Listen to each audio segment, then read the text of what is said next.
The House of Drear, Chapter 18, Part 2. He dozed. If I do nothing more, the thought went, I'm going to fix up those Darrows once and for good. He opened his eyes. He hadn't heard Pesty's signal. At least he didn't know if he had. But darkness was moving ever so carefully back in the trees and from 3 directions. Darkness was making just the gentlest swishing noises in the pine boughs. Without effort, Pluto stood up. Straight and tall he was, easing the chair away from him with the calves of his legs. He placed his palms on each of the plank doors. There was no other thought in his head but the one thought he would never again, after this night, need to hold on to. To Thomas it had been years since Pesty had given the signal. His mind leaped and twisted. He tried to calculate how fast the Darrows were moving. He thought many times that they must have got by him. In another minute he would have to yell out because of the exhaustion and excitement he felt. Then beside him stood a Darrow, when there had been nothing but trees a second before. Thomas hadn't seen the Darrow come. He dared not move his head enough to see the man's trouser legs, but he knew the Darrow was there, standing in line with a tree, standing so still the Darrow could have been staring down at Thomas. Then he evaporated and went on. But this took minute upon minute. Thomas felt he would faint. He was suffocating, trying not to breathe out loud, when his insides ached for air and more air. Once the Darrow had passed, Thomas couldn't help lifting his head and turning it quickly to the side. Fresh air hit him, cool and black. He breathed slowly and silently. He breathed so deeply he thought he would explode. There was another Darrow close to Thomas's father. Standing there, he was gone in a blink of an eye. They are Mohegans, Thomas thought.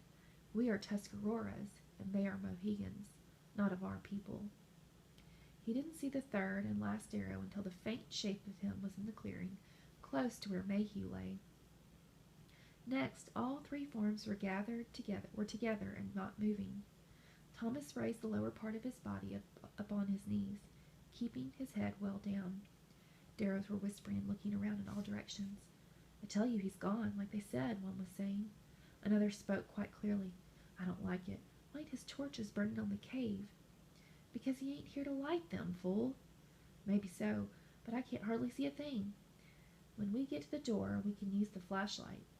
The forms moved slowly forward, ready to break away at the slightest sound. When they were about a foot in front of the cave, one of them turned on the flashlight. Pluto slid himself out between the plank doors, blocking the Darrows before they had time to realize what had happened. In the few moments it had taken the Darrows to reach the cave, old Pluto had had an idea close to inspiration. Quickly bending down, he untied his shoes and removed the laces. Then, catching one end of his throw in his palm, he tied it to his wrist with a shoelace. When both ends of the throw were tied to both wrists, he pulled the neck of the throw behind his head and fitted it over his top hat. What greeted the Darrows as they beamed their flashlight was a grotesque and chilling scene. From the black mouth of the cave came an enormous bat with wings outstretched. By the time the Darrows realized it was Pluto, he was towering over them.